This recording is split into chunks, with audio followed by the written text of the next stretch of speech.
Right, some breaking news coming through. Israel's Prime Minister says he will seek parliamentary immunity in 3 corruption cases.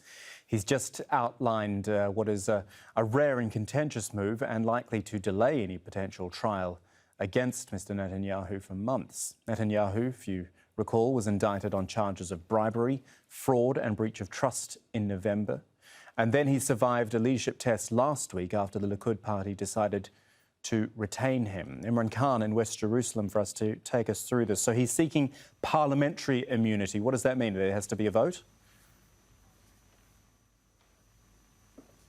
There will be a vote eventually, but let me just take you through what exactly unfolded. Now, he had until midnight local time tonight to ask for this parliamentary immunity. It's been a to and fro process with him. Sometimes he said he wasn't going to ask for it because he'd done nothing wrong. Other times he said immunity is the cornerstone of democracy. He has 4 hours before the deadline asked for parliamentary immunity. The process is actually quite straightforward. He just files a letter with the Speaker of the Knesset, the Parliament, and that process then begins. Where it gets complicated, very complicated in fact, is what happens next. Now, Israel is going into its 3rd election in a year because they weren't able to form a coalition government.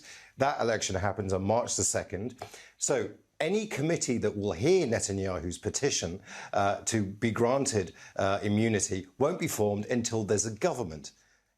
That might take until April. And then after that, it has to be heard by the committee. The committee have to bring it out of committee to a plenum, and then it has to be voted on by the Knesset members. He's got a political fight on his hands at this stage because already people like Avigdor Lieberman, one of the kingmakers of Israeli politics here, if he had supported Netanyahu, they wouldn't be a 3rd election right now. There would be a coalition government, but he has already said he's not going to support the petition for immunity. So it's been divided along party lines as well. So all of this pushes back any potential trial Netanyahu might face. But he was very clear in his speech. He said immunity isn't forever. It's just for whilst he's in Parliament so he can get on with the business of running the country if he wins the re-election.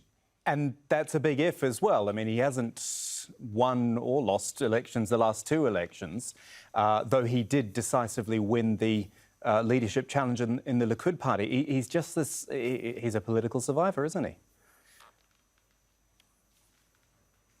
He is an absolute political survivor. He's been ruling Israel for nearly a decade now, and part of his speech was very Netanyahu. It was very bullish, it was very cocky, it was very confident. He said that there were no other leaders, that it was him that brought a prosperity to Israel. He talked about the gas pipeline that was going to open. He talked about his achievements, and it was a real showmanship. And when you do speak to ordinary Israelis here, a lot of them will tell you that actually he's doing a good job and they will support him.